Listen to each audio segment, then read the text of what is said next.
Hi, everybody. Happy Sunday, and welcome to the latest episode of the Sunday Soother Advicecast, a mini podcast that comes out every Sunday where I answer your questions about how to live your life with more meaning, intention, and spirit. I'm Catherine Andrews, your host. I am a writer and editor living in Washington, D.C., and I write the Sunday Soother newsletter, which is a weekly newsletter about practical ways to live more spiritually. How about that? Spiritually and meaningfully. Spirit, meaning, good stuff, all those things. And today I'm taking a question from a reader on something that I do think can add a ton of spirit and meaning to your life, and more people are asking and thinking about, and that is meditation. And specifically, why can it be so hard for something that seems like it should be so easy?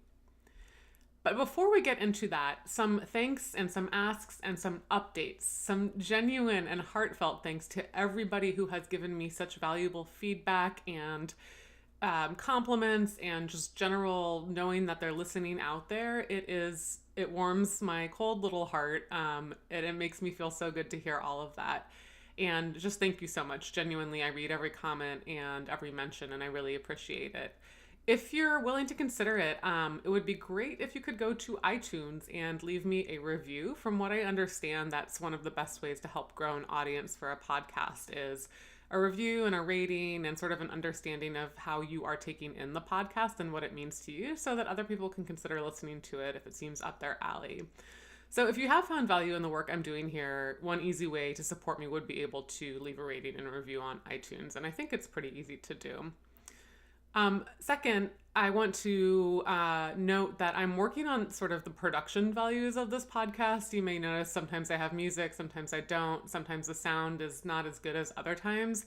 It is just me. I'm not working with a production studio or in a studio or anything like that. And I am definitely invested and interested in making it sound better for everybody. So continued improvements hopefully to come on that front. And so if you have any knowledge about recording or editing or production, sort of as a one-woman band, I would love to hear any advice you might have there.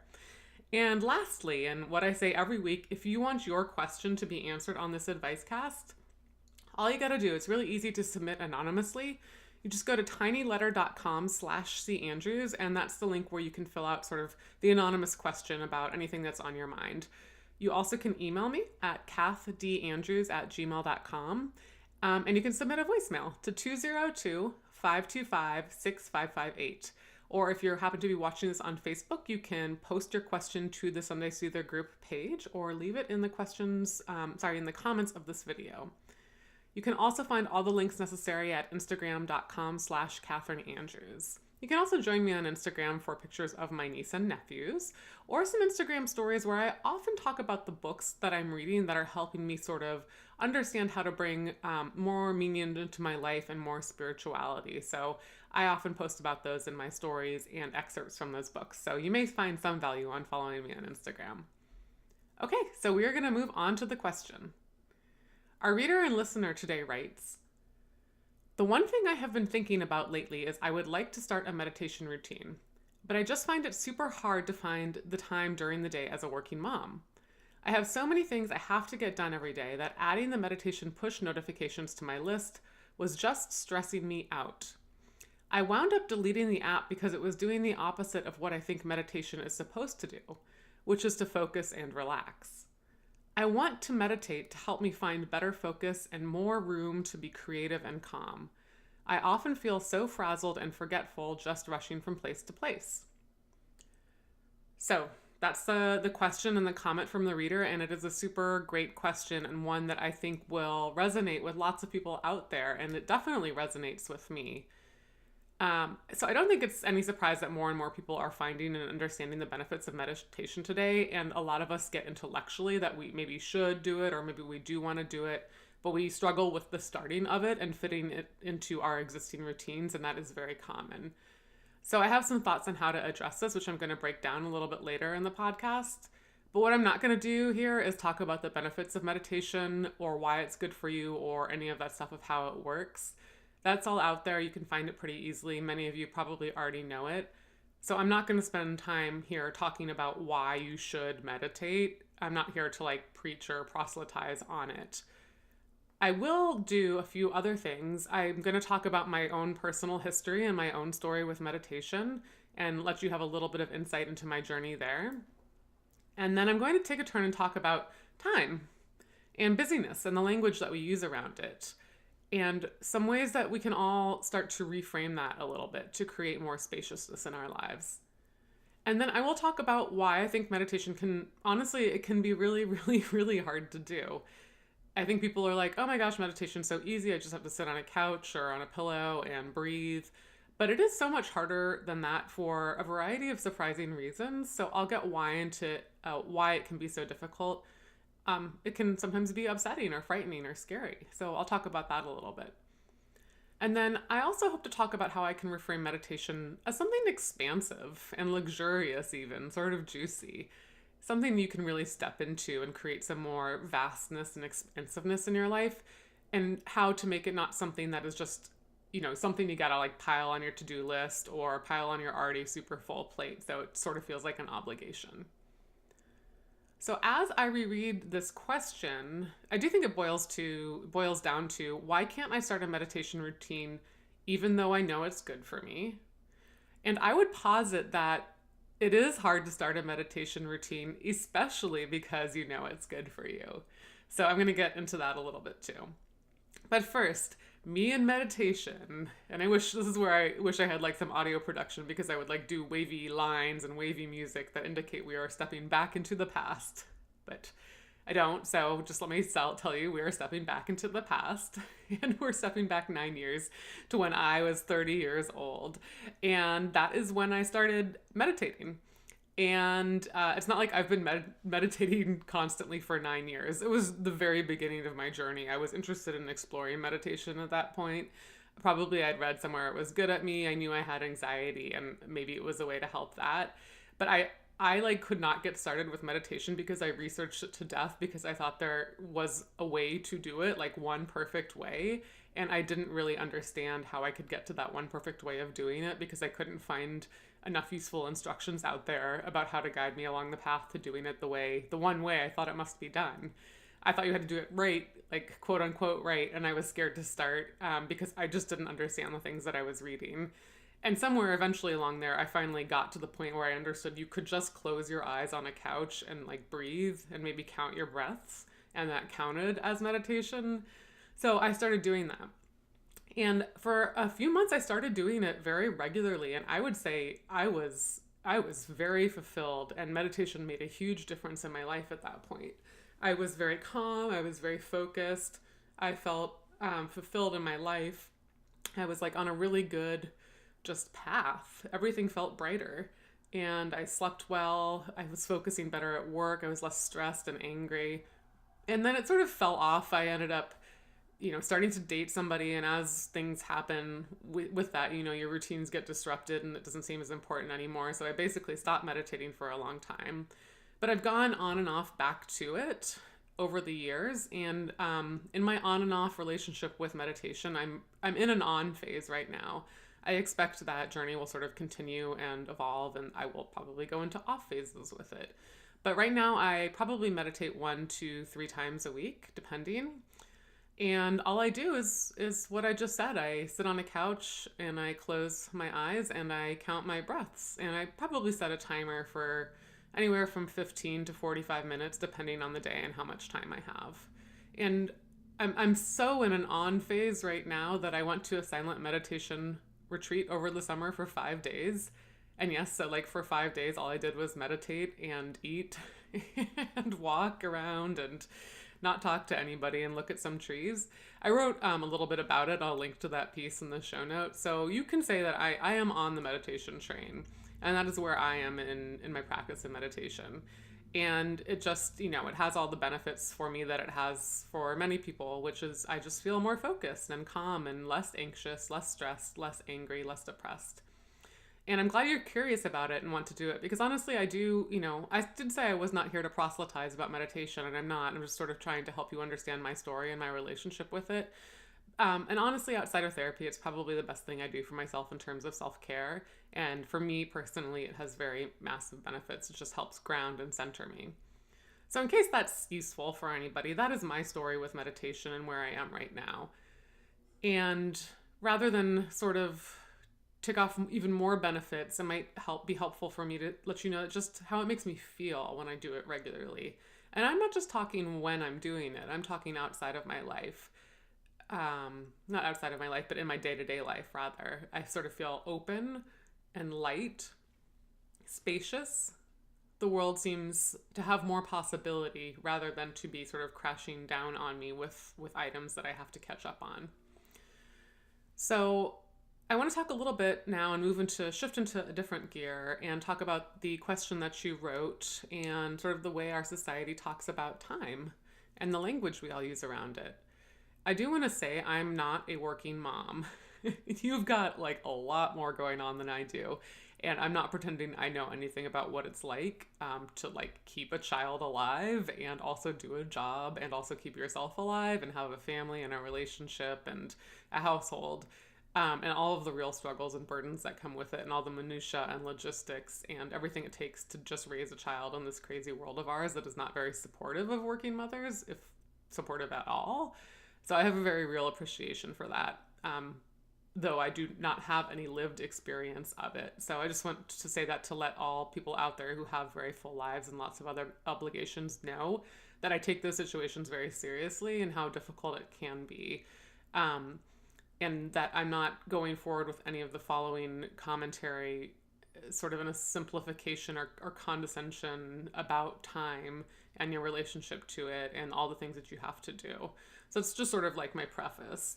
But I do want to reread a few key phrases from the question that popped out to me, and I think that are very common ways of talking about time. I just find it super hard to find the time. I have so many things I have to get done every day. I often feel so frazzled and forgetful just rushing from place to place. So with those phrases, I get a real felt sense and a real picture of how all of that lives in your body and your mind and how totally overwhelming it must be. So the invitation I'm going to offer, or reframing, I am hoping you can listen to it with an open mind and don't think I totally sound like a jerk, given all you truly have to do in a day-to-day. And I don't want this to sound like too simple or too not considerate enough of your situation. But I have to say that one thing I have learned from my work and my practice is that changing language around a presenting issue, and as a presenting issue, I mean sort of the issue at hand, and I would say the presenting issue you offer here is not feeling enough time in the day or feeling overloaded.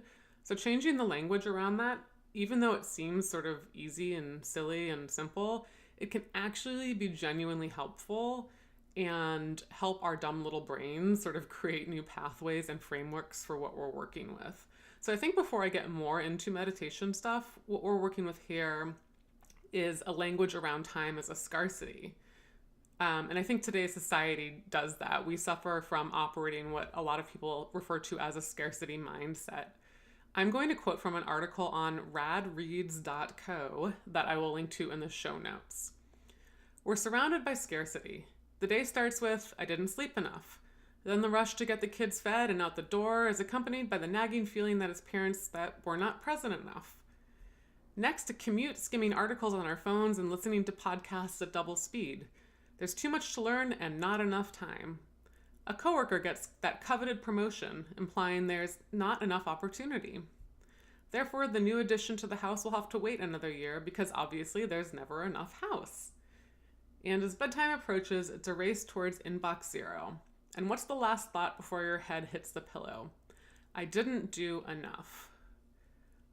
So that's a little bit exaggerated, maybe a little bit silly, but I think it probably lands with a lot of you out there. So how do we start to move from that scarcity mindset into a mode where we feel we're operating with more spaciousness, more expansiveness, more abundance? And like I said, I think it starts with the very words we use around time.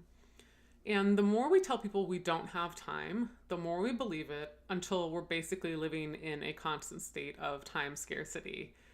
So one simple way to start reframing this or working on your relationship to time and our relationship to time as a society is to, instead of saying I don't have time or there's not enough time, use the vocabulary, it's not a priority. And I invite you to try to trust me in this reframing because it, again, I think I'm feeling a little preemptively anxious about how this will be taken, but it does sound infantile or condescending, but try saying out loud right now, meditating is not a priority for me, because that's what you're saying right now, and that is totally fine. And what you can do next is say out loud the things that are a priority for you and be specific. For example, I may say out loud, recording my podcast is a priority for me, because it truly is. It's like Saturday night at 9 p.m. I've had this coaching certification class all week and work, and I almost forgot to do it, frankly, but it is a priority for me. And so I found the time in my schedule to do it because I have said out loud to myself, this is a priority that I want to get this done. On the other hand, I have set my alarm for 5 a.m. like 3 times this week to go running in the mornings. And like, I have not gotten up once to do any exercise. So I say out loud right now, running is not a priority. And that doesn't mean it's not a priority forever and ever. Running is not a priority for me right now. So if you do want to invite meditation into your life, you might try saying to yourself or out loud or writing it down, meditating today is a priority for me. Or look back on your day and all the things you did and say out loud, each one, this was a priority for me. And it's important to say it without judgment. This is not about judging. It's more about mere observation and information collecting. There's a great article from 99u.adobe.com that I'll link to in the show notes about the language around time scarcity. That's going to have more thinking on this topic that I think will be helpful to read. So that's time scarcity and how I deeply, truly believe that the words we choose around how busy we are and the language we use can start to nudge us in one way or the other, right? Because it just makes it more mindful, it makes it more present to us, and it makes it more of a choice. We're sort of owning that choice in our language. So if you do start to say, meditation is a priority for me, I do believe that that will sort of orient your body and your mind and your spirit towards perhaps getting it done a little more often than you might be right now. So now I want to talk about something that I don't think a lot of people bring up when it comes to meditation, that it is really incredibly difficult. And that may be one possible reason that you're avoiding it, or anybody else is, because you might be afraid of it. And rightfully so. It is not easy. It sounds easy on the surface. You just like, oh, sit down, breathe, count, whatever, bliss, space out. But in reality, sitting alone with your thoughts is perhaps one of the most difficult things that you can do. We are not trained to do this at any point in our lives. We are not given practice in sitting in reflection. Sitting down and trying to meditate for 30 minutes is like having somebody tell you, well, you've never run ever before, but I think you should do a marathon because it's good for you. It's like, but I don't own running shoes, right? Like, how are you even supposed to start? It's good for you, but that doesn't mean you can just sit down and start doing it.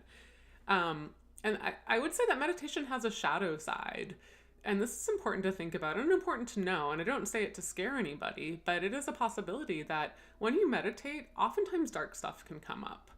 And that's because when you're sitting alone with your thoughts, sometimes the thing your spirit and mind and heart have been most avoiding is the first thing to come up.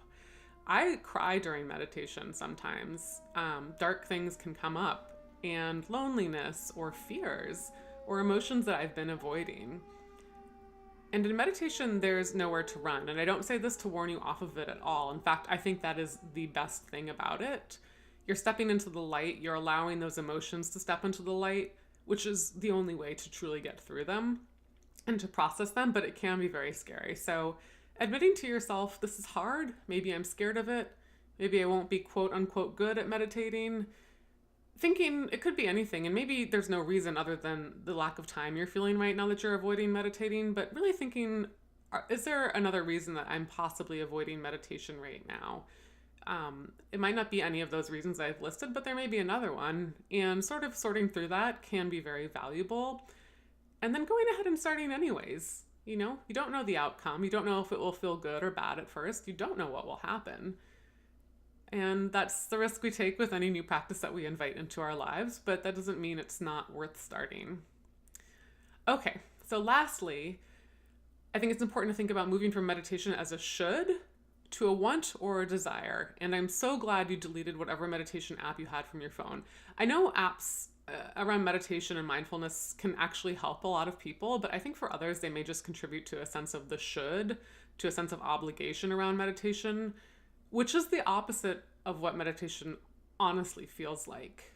You're already burnt out on your to-do list. You don't need another thing to do right now. So yeah, if you have a meditation app on your phone and its notifications just fill you with dread every single time, I give you permission to delete that app. You do not need apps to meditate at all. You should not gamify meditation.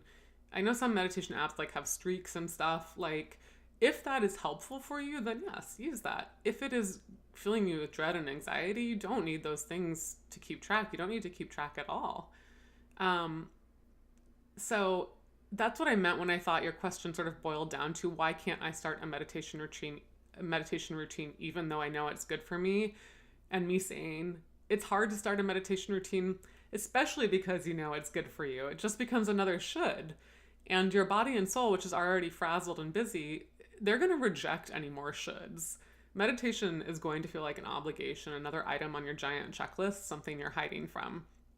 So meditation, when you do find your way into it, it makes your life feel incredibly more expansive. And this is the magic of meditation, that something like 15 minutes of meditation a day can make you feel like you have hours more every day. It's some weird like time continuum issue. I don't know how it works. But it infuses your life with spaciousness and luxury of time and openness. So how do you get from this idea of meditation as a nagging to-do that is closing down on you and making you want to run and hide from it, to something that makes you feel like you're stepping into an open field or swimming in a lake? And I sort of think about that in the felt sense of your body. And I'm not sure I have the answer to that, but I do have a few suggestions. Surprise, surprise. So you write, I want to meditate to help me find better focus and more room to be creative and calm. So I find when I'm struggling intellectually with a concept, or I'm too in my mind with doing something, one path forward to making it happen is to try to create the experience I'm hoping for in my body and in the environment, to try to replicate the thing I want to do. So I think it could be worth trying making meditation a full body experience the next time you give it a shot. So let's take your words. Let's aim to set a scene in your home that is creative and calm and spacious and full of room, as with your words. You know, light some candles, change into something that feels good on your skin, like a soft robe or pajamas. Clear away some clutter, maybe light some incense. Kind of sounds like a seduction, and it kind of is. You know, you're trying to seduce yourself into a sensual meditation. You want to make it feel good. You want to make it feel sacred and precious and sensual. You don't want to use the app. You just want to have those feelings in your body and in the space around you and on your skin, and just sit and close your eyes and breathe. And whatever comes up, comes up. There's no goal. It's just an experience. Don't worry about emptying your mind. Just note the thoughts as they come up and say, I send you off on a cloud. Thought, adios, and then return to your breath. So give this like sexy meditation experience a shot. Also going to recommend a guided meditation from a woman named Susanna Conway, who I love. This may seem off target, but the guided meditation I'm going to recommend is all about, what does your perfect day look like? And the reason I suggest this is, as you think about what your perfect day looks like, you're going to get what I call, and what many people call, a felt sense of what your body and mind and spirit needs right now. And felt sense merely refers to sort of the embodiment or the awareness inside of the body of your energetic or emotional landscape. Your body does know what you need right now. And when I did Susanna's meditation, all I imagined myself was like leisurely doing things. You know, it was very relaxed and elegant and slow paced and soft.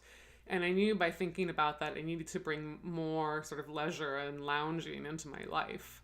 So I think if you do this guided meditation, which is like 10 minutes long, you'll get that true sense of what you need to do.